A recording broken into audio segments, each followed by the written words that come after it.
Sa gitna ng gulo ng Cartimar, Pasay, may maliit na grocery na mukhang hindi nagbabago simula dekada 90. Puting tiles, fluorescent lights, walang arte, walang aesthetic na pilit, pero puno ng tao.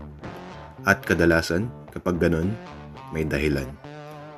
May iba't ibang sago at sahog na pwede mong piliin. Dalawa in order ko, ube at brown sugar. Mabilis lang yung proseso.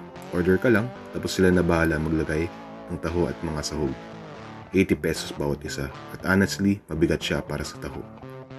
At habang nilalagay pa lang yung mga sahog, alam mo nang may mangyayaring maganda. Dahan-dahan bumaksak yung makintab na sago sa mainit na taho.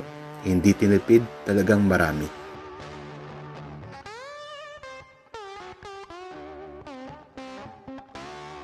Yung nakumpleto lahat ng ingredients sa bowl, ang ganda niya tignan. Parang street food version ng comfort.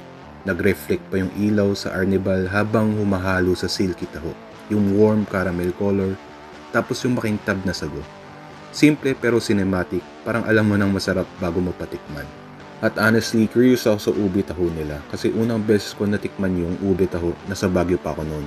Malamig yung hangin, mainit yung taho, at surprisingly, sobrang bagay ng earthy sweetness ng ube sa creamy soy. Isa yun sa mga pagkain na hindi mo makakalimutan kahit simple lang. Kaya gusto kong malaman kung kaya bang tapatan o higitan dito. Sa totoo lang, 50-50 sa akin yung taho nila kasi hindi ako sanay sa malamig na taho. Hindi rin gaano katamis yung arnibal nila. Yung ube flavor, medyo kulang sa tamis para sa akin. Pero yung natikman ko yung brown sugar, sakto lang yung tamis niya. Mali pala yung expectations ko. Pag sinabi kasing taho, automatic mainit agad yung naisip mo. Umuusok, bagong buhos yung arnibal, comforting. Pero dito, chilled taho pala siya. Napahinto ako saglit kasi in-expect ko yung classic warm taho experience. Pero honestly, interesting din makita yung colder dessert style version niya. Maganda rin ang arnibal. Ikaw na bahala kung ganong karami gusto mo.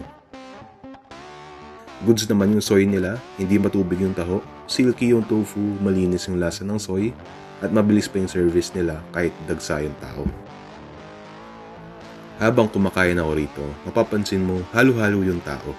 May galing palengke, may hawak ng bird cage, may bagong bilhin ng bike parts.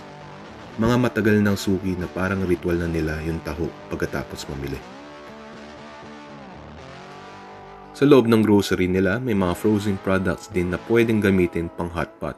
Pero yung talagang products nila rito is soy meal at tokwa. Dito mismo ginagawa yung taho, hindi outsource, hindi gawa sa powdered mix, pati soybeans nila, sila mismo yung source. Sa dulo, simple lang. Hindi siya yung tipong sobrang wow sa unang tingin, pero fresh, mabilis at consistent. Sa Cartimar, sapat na yun.